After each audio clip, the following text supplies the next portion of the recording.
আসসালামু আলাইকুম। 26-এর ঈদে অনেকগুলো সিনেমা আসতেছে, তার মধ্যে দম এবং প্রেসার কুকার সিনেমার টিজার অলরেডি চলে আসছে। এখন শুধুমাত্র আমাদের শাকিব খানের প্রিন্স সিনেমার টিজারটা দেখতে বাকি।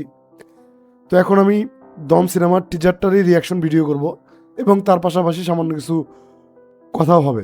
তো বেশি কথা না বলে চলুন টিজারটা আগে দেখি।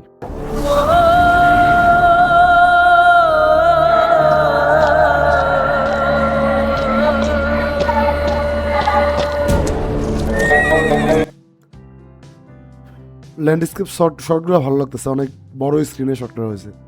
আরও প্রথমে বলে দেওয়া হয়েছে যে এটা ট্রু স্টোরি বেস্ট হবে।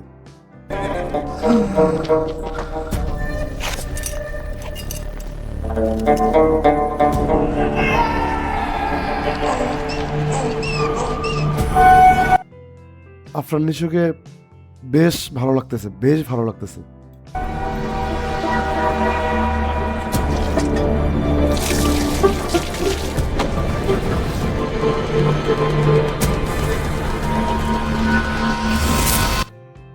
চঞ্চল চৌধুরী আছে এখানে।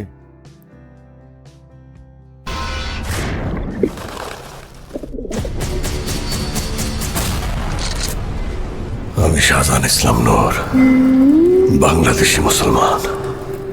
মনে রাখো। সেরা ডায়লগ, সেরা ডায়লগ।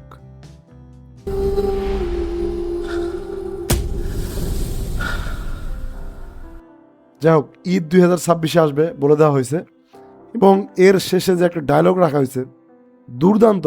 পুরো টিজারের মধ্যে কোনো প্রকার কোনো ডায়লগ নেই, লাস্টে একটা ডায়লগের মধ্যে জাস্ট কাঁপিয়ে দিছে।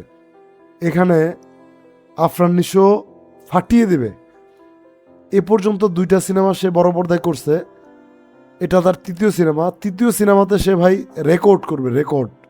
যদি ঠিকঠাক মতো স্ক্রিন পায়, বেশ কিছু হল সে পেত, তাহলে আমি গ্যারান্টি দিচ্ছি ভাই এটা হিউজ ইনকাম করতো, হিউজ। এখানে শাকিব খানের সাথে ক্ল্যাশটা যদি না হইতো তাহলে এটা বিশাল বড় একটা কালেকশন করতো। আর যে ভিজুয়ালস এই ছোট্ট একটা টিজারের মধ্যে রাখা হয়েছে দুর্দান্ত। এখানে পূজা চেরিকেও দেখতে ভালো লাগতেছে। আফরান নিশো তো লাজবাব, কোনো কথা নাই। আর চঞ্চল চৌধুরীর কথা তো বলতেই হবে না। তো যাই হোক, এখন দেখা যাক রিলিজের পর কেমন হয়।